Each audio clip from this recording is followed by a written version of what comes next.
Okay, so again, we've sort of looked at the places in the Rambam's different books where he's talked about the resurrection of the dead.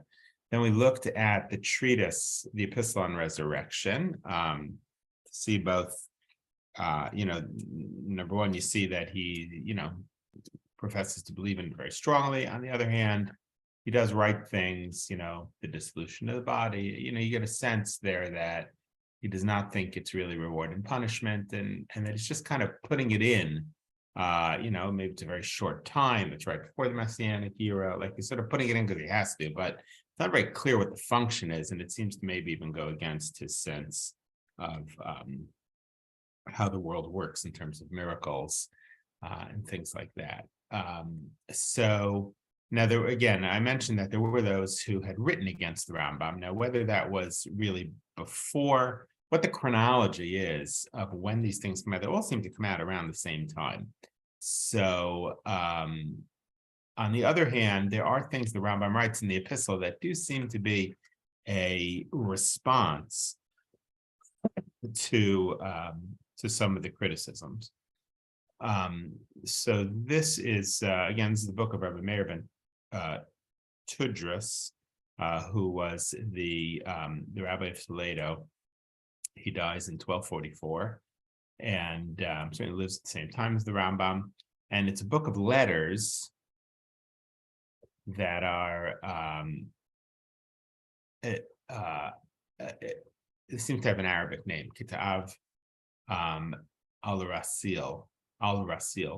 I think Rasil in Arabic is maybe truth or something. So this is a translation into Hebrew, and they called it Sefer Igrot, a book of letters, because it's really letters that he wrote. You can see Rabbi Meir Halevi ben Tudras from Toledo. He's named Abulafi is his last name. And these are letters back and forth between him and the rabbis of Lunel. Now, why the rabbis of Lunel, which is in France? I guess because that was an important center of Torah. The Balei Tosfos are from southern France. I guess it'd be like, writing to the rabbis of Brooklyn or something. That's what I'm guessing.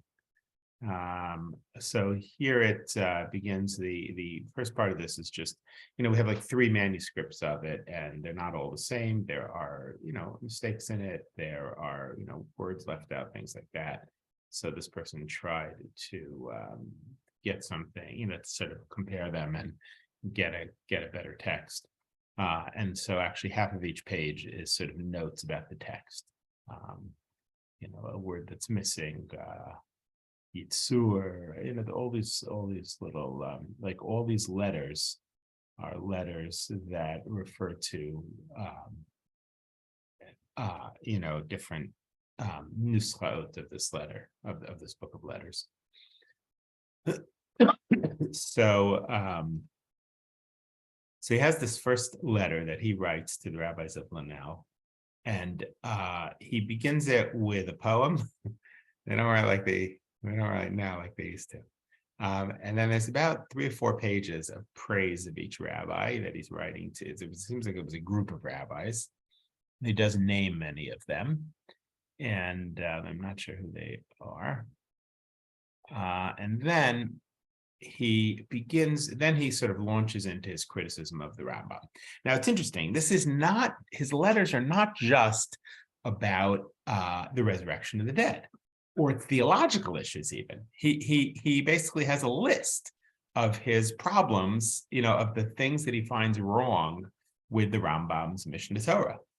So for instance, begins with something about the laws of brachos, Mila. He gets later in a few pages to the question of the resurrection of the dead, but he's got lots of other problems with the Mishnah Torah. So, for instance, he says here in the laws of Mila, the laws of circumcision, the 3rd chapter, the Rambam writes in androgynous, and androgynous is somebody who has both sets of genitals, male and female. So you have to circumcise their male part, but the Rambam says you don't make a bracha on their Mila, on their circumcision. And he says, I asked the rabbis of Lunel, right here, Halo Safek Torahu. What does the Rambam mean? This is a doubt about a Torah law. Avial Safek Derabanan Hu Deloma Barchinan. I understand that you don't make a blessing about a rabbinic mitzvah that you're in doubt about, but on a dioraita, on a biblical mitzvah like Mila, he says you should make a blessing, except for when it's a real, except for a certain kind of doubt, which is demai. It has to do with a doubt about separating truma that may have already been separated. And that had to do with the fact that most of the time it's already done, even by people who don't know what they're doing. And so the Hishav Advarim Yeduim Shekal Bracha Shal Mitzvah B'Rabbanan. He says, of course, the answer is that even if the mitzvah is biblical, the blessing is rabbinic. Whether it's a biblical mitzvah or rabbinic mitzvah, blessings are rabbinic, and therefore you're not supposed to.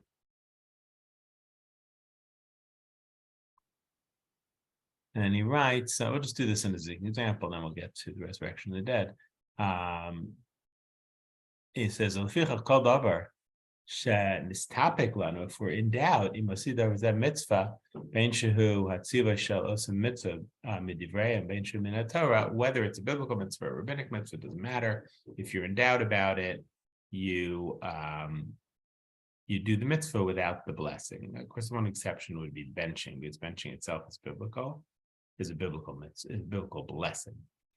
But if you're not sure if you're shukul of an esrog, even though it's a biblical mitzvah, you would not make a blessing because the blessing itself is rabbinic. And when it comes to doubt about rabbinic things, we're lenient. We don't want to take God's name in vain. Then it's nifsaka halacha b'sukkah b'hedya b'shmini suffix zayin. He says this is why on Sukkot, on Shmini Atzeret, you don't make a blessing in Sukkah because we're in doubt.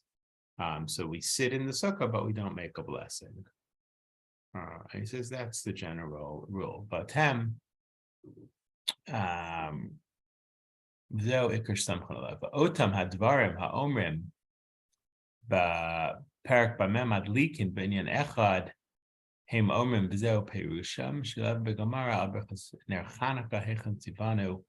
question of how you can make a blessing on the Hanukkah candles. So he says, as a general rule, that every mitzvah which is rabbinic,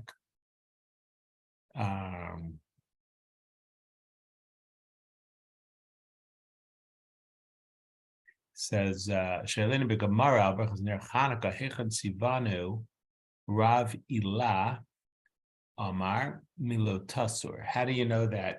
How do the rabbis have the power to create Hanukkah, a mitzvah Hanukkah candles?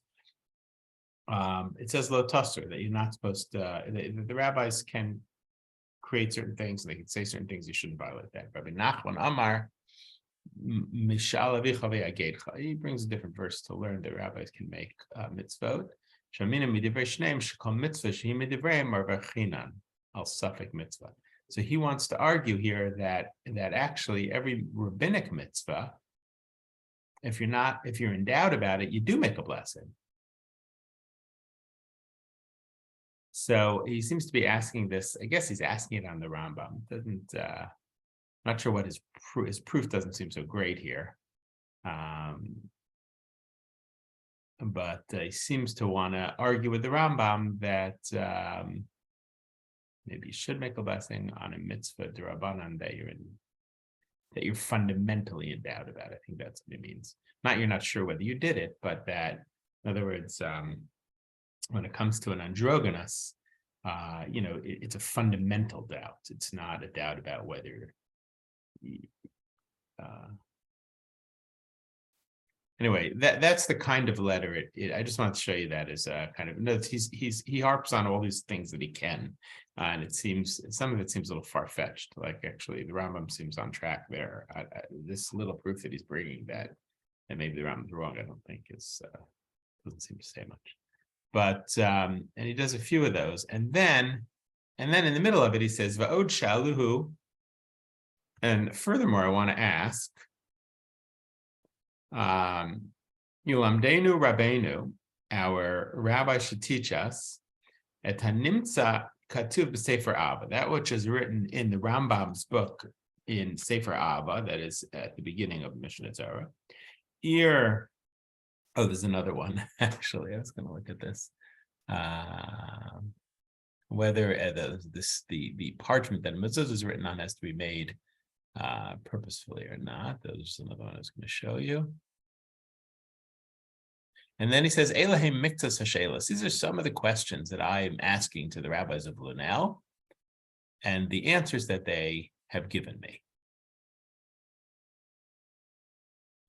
And then Vayhi b'kinati le'emunat t'chir hametim. And then he gets into t'chir hametim, the resurrection of the dead.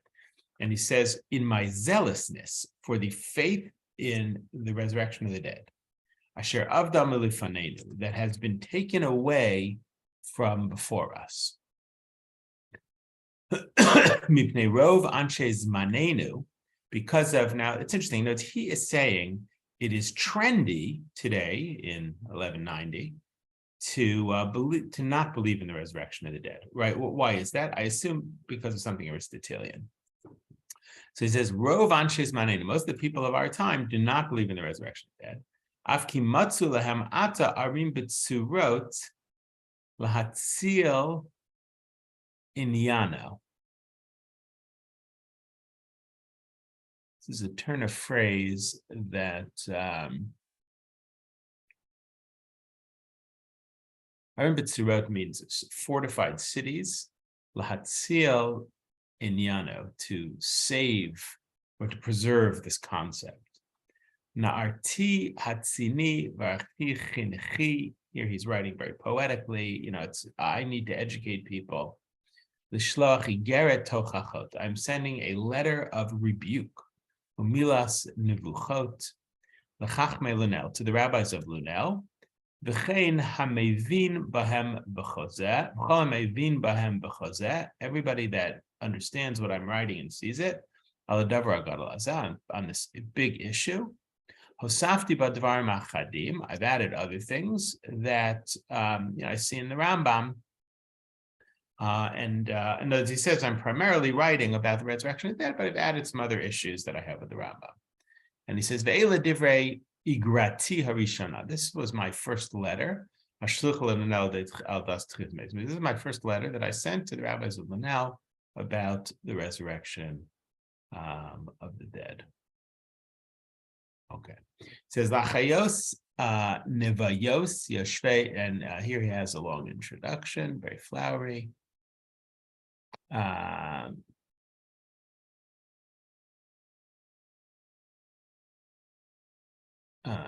zealous and ribut atzumot Malaya Tomar Elai Ben Adam Hatchiana Atzumot Ela.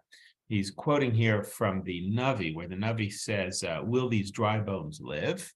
Aren't they the house of Israel? V'heinam omrim mi yarpeh lanu b'avda tikvatenu nigzarnu lanu kishamanu dibat rabim mikol mechasim b'shamim hem tinu tzadim Hashem.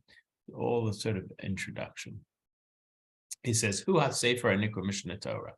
He says, I'm talking about the book called the Mishnah Torah. V'eni yodei yesh aim l'masaret v'yesh aim l'mikra. And I don't know, this is a turn of phrase that means, literally means, is there a mother to the text? And it refers here to a Kriya and a Ketib. When you read the Torah, there's a way that you read it, there's a way that you write it. Yeah, but what I think he's doing is making a pun here.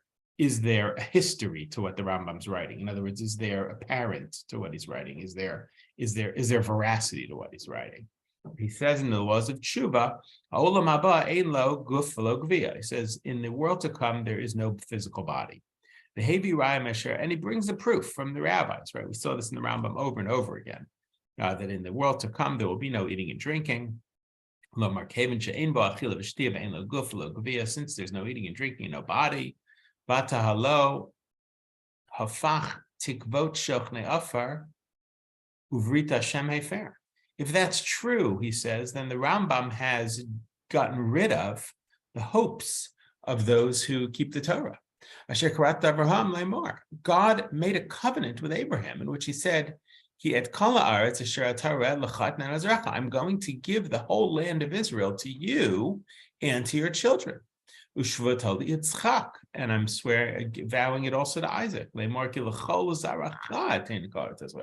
going to give this land of Israel to you and to your children. And to Jacob, the same thing. The land which you lay on, will give to you and your children. Yisrael Brit Olam, as a covenant forever. Leman, as it says, in order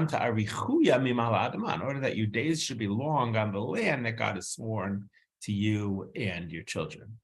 And then it says again, Leman yirbu yimechem v'yimei. Right? We say in the Shema that your years should be multiplied on the land that God has given you. It makes a vow to that effect. And what does it say? It says, Asher nishba Hashem lavatech, which God has sworn to your ancestors, latet lahem kimei hashamayim al haaretz. Right? We say this in the Shema. L'man yibui mechem b'nei mechem al adama asher nishba Hashem lavatechem, latet lahem. God has sworn the land to your fathers to give to them, like the heaven is on the earth. So he says here, lachem lo nemar. It doesn't say God makes a vow to give you the land. It says God makes a vow, latet lahem, to give them the land, right? God swore to your ancestors to give them the land. Now, obviously, the pshat would be they had the land, back then, and now we have the land. But that's not how he reads it. It says, hagviot chayot. He says, if the bodies are not going to be resurrected and live in the land of Israel, so what good is the land of Israel to our ancestors? So I don't know if that's really so convincing, by the way. I don't know, will we read that verse in Latet Lahem, that God swore to give the land to them? And therefore, in order that keep the Torah, in order that your years should be increased in the years of your children on the land which God swore to your ancestors to give to them. Now, give to them could just mean gave to them back then and give to them their children as a nation. It's funny, it doesn't seem like the idea that this is a proof for the resurrection of the dead.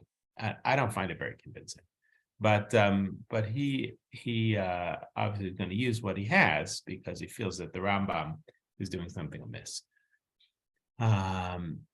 So if they're not going to be resurrected, what do you mean latet lahem, to give to them? Ve'emar ani amit v'chayet. So I say that they are dying, but they're going to be revived.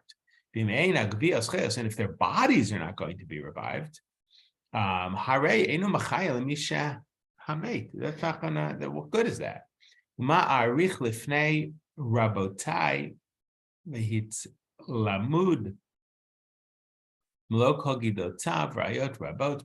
going to bring many proofs to me. Whoever listens to me. Hashav avur elokim umabeta ki shamru hagaviyot mishmarto. He's